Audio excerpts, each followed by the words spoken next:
আসসালামু আলাইকুম, সবাই কেমন আছেন? বিকালে হালকা একটু ঘোরাঘুরি করতে গিয়েছিলাম আমরা বোনেরা মিলে, সাথে বাচ্চা কাচ্চাও ছিল আমাদের। অনেক দিন পর গেলাম এখানে। আগে কত যেতাম, কত স্মৃতি এসব জায়গায়, এখন যাওয়াই হয় না। যাই হোক, জায়গাটা এটা অনেক সুন্দর। অনেক আগের এই ব্রিজটা, অনেক আগের, এখন অনেকটাই ভেঙে ভেঙে যাচ্ছে। নিচে নদী, দুপাশে সুন্দর সবুজ আর সবুজ।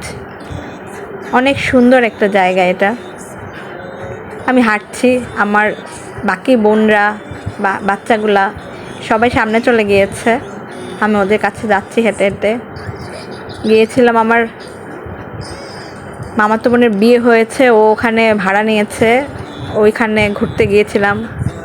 ওই যে আমরা বোনরা দেখা যাচ্ছে, ওরা অনেকটাই সামনে চলে গিয়েছে। খুব ভালো লাগলো, অনেকদিন পর বের হলাম। বোনরা সবাই একসাথে না হলে আসলে বেরো হওয়া হয় না, আর আমরা সবাই একসাথে হলেই বের হই, এটাই ভালো লাগে আমাদের। একজন আরেকজনকে ছাড়া আবার বের হওয়া ভালো লাগে না। সবাই ভালো থাকবেন, আমাদের জন্য দোয়া করবেন। আসসালামু আলাইকুম।